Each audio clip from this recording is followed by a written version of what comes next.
Let me ask you something a little uncomfortable. Think about the last time you spent money on something you did not really need, or the last time you felt guilty after buying something perfectly reasonable, or maybe the last time you avoided looking at your bank account, not because you were broke, but because you just did not want to see it. We all have these kind of moments, and we usually just chalk them up to bad habits or a rough month, or I just need to be more disciplined. But what if none of that is really the reason? What if the way you handle money, every impulse buy, every moment of financial anxiety, every time you undercharge for your work or overspend when you're stressed?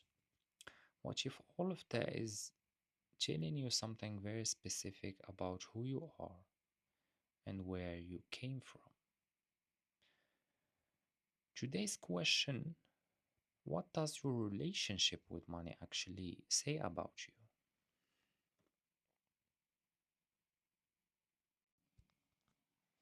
Here is something that rarely gets said in finance content.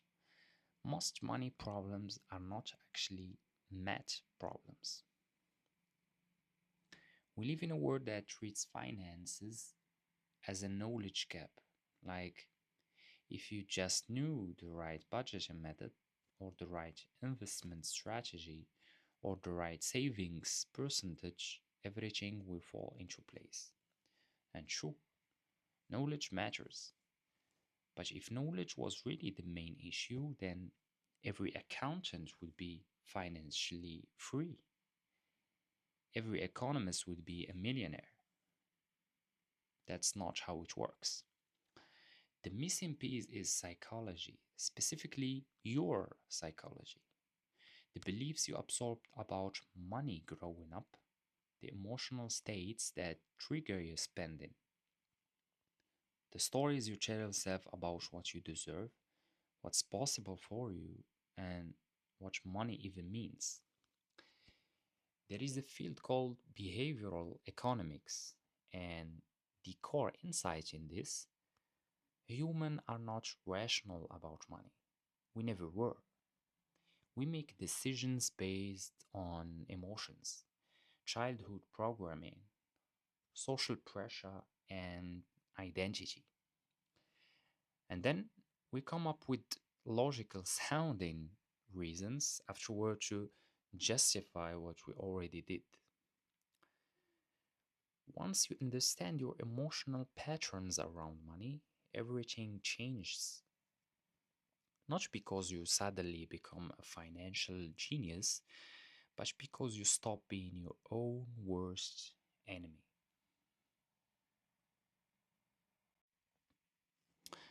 So let's start at the beginning, literally your childhood.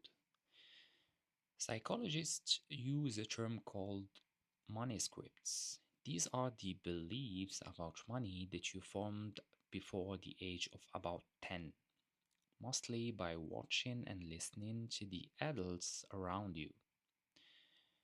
And the thing is, you did not choose them, you just absorbed them.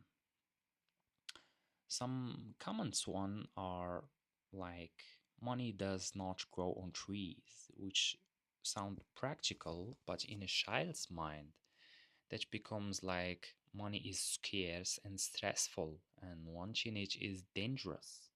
Or rich people are greedy, which sounds like a moral stance, but quietly makes you self-sabotage every time you start earning more, because unconsciously you don't want to become the thing you were taught to judge. Or maybe in your house nobody talked about money at all. That silence taught you something too. That money is maybe a source of shame, or it's not something you're supposed to think about or want. These scripts run in the background of every financial decision you make as an adult. And Most people never know they are there. They just think I'm just bad with money when actually they are running a program that was written for them before they even started school.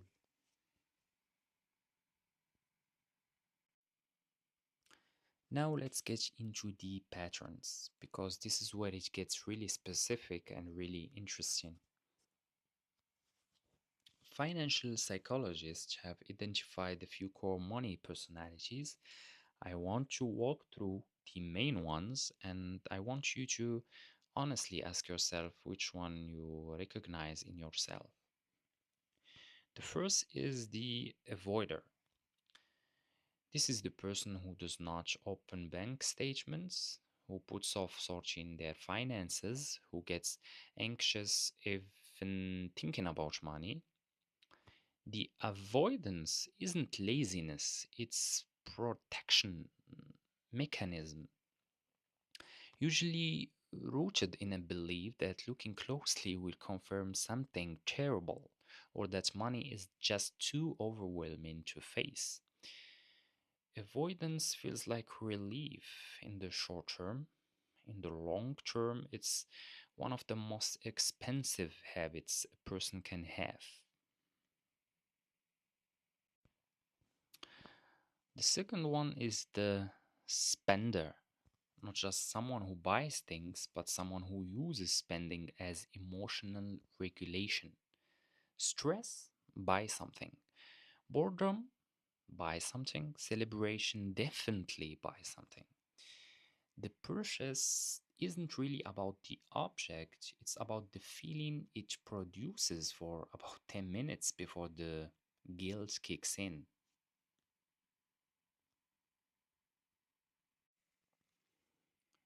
The third is the hoarder, and I don't mean someone who saves, saving is great.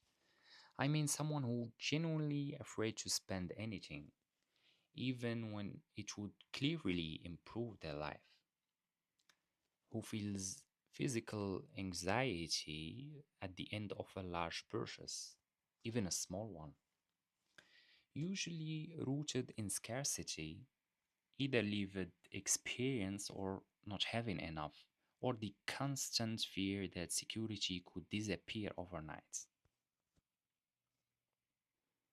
And then there is the worshipper, the person who believes that more money will solve everything, that once they hit a certain number, the anxiety will stop, the relationship problems will disappear, the sense of emptiness will fill up. It never does because the belief isn't really about money, it's about what money represents: control, safety, love, and worth.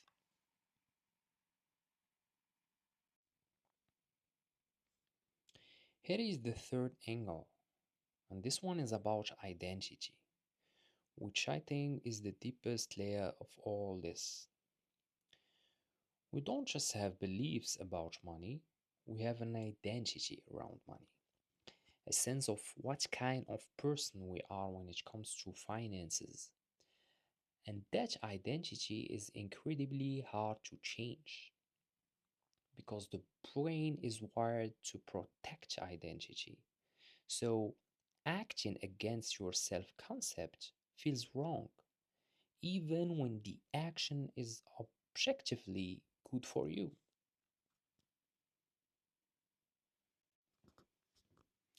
Here is a simple example.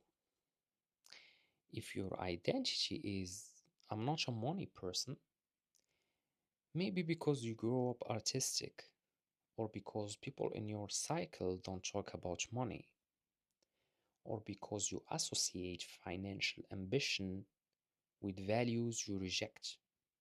Then, every time you try to budget or invest or build something financially, it feels like you are being fake, like you are becoming someone you are not.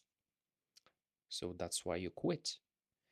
Not because the strategy was bad, but because it conflicted with how you see yourself. On the flip side, some people have an identity built around struggle.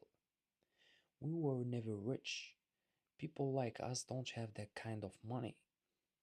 And even when circumstances change, even when the income grows, the identity keeps pulling them back because deep down, wealth feels foreign, uncomfortable, like it doesn't belong to them. This is why financial advice almost never sticks. You can give someone the perfect plan and they will follow it for 2 or 3 weeks and then self sabotage. Not because they are weak, because the plan conflicts with their story about who they are.